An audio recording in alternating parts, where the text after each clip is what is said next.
Welcome back to Mr. Scott Maths. In this video we're going to look at multiplying together two decimal numbers. Now when we're multiplying decimal numbers it feels trickier than multiplying together integers. However, we can actually make these questions a little bit easier by turning both of these numbers into whole numbers before we start.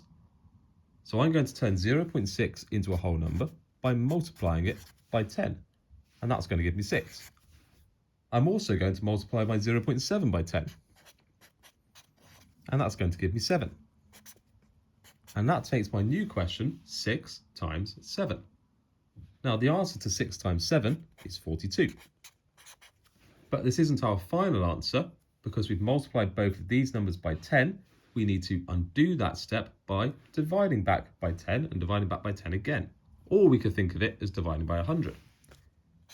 So if we divide by 10 and divide by 10 again, well, dividing by 10 once gives us 4.2. Dividing by 10 a second time gives us 0.42. So our final answer for this question is 0.42. If we take a look at this other example, 0.3 times 0.9, again we want to turn both of these numbers into whole numbers, and again we're going to do that by multiplying both of them by 10.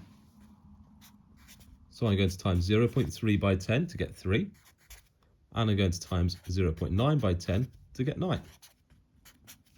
Making my new question 3 times 9, which is 27. But again I've got to undo both of these multiplying by 10 steps by dividing back by 10 and dividing back by 10 again, or divided by 100.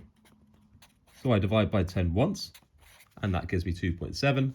I divide by 10 again, and that gives us our final answer of 0.27. In this final example, 0.04 multiplied by 0.6, we see that this 0.04 has 2 decimal places. So to turn that into a whole number, I need to multiply it by 100. And that gives us 4.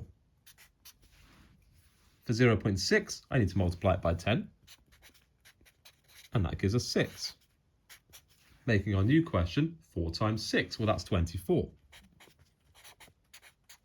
Now to undo these two steps, I need to divide by 100 and divide by 10, or we could think of it in one step as dividing by 1,000. If we divided by 100, that would give us 0.24. Dividing it by another 10 gives us 0.024, which is our final answer.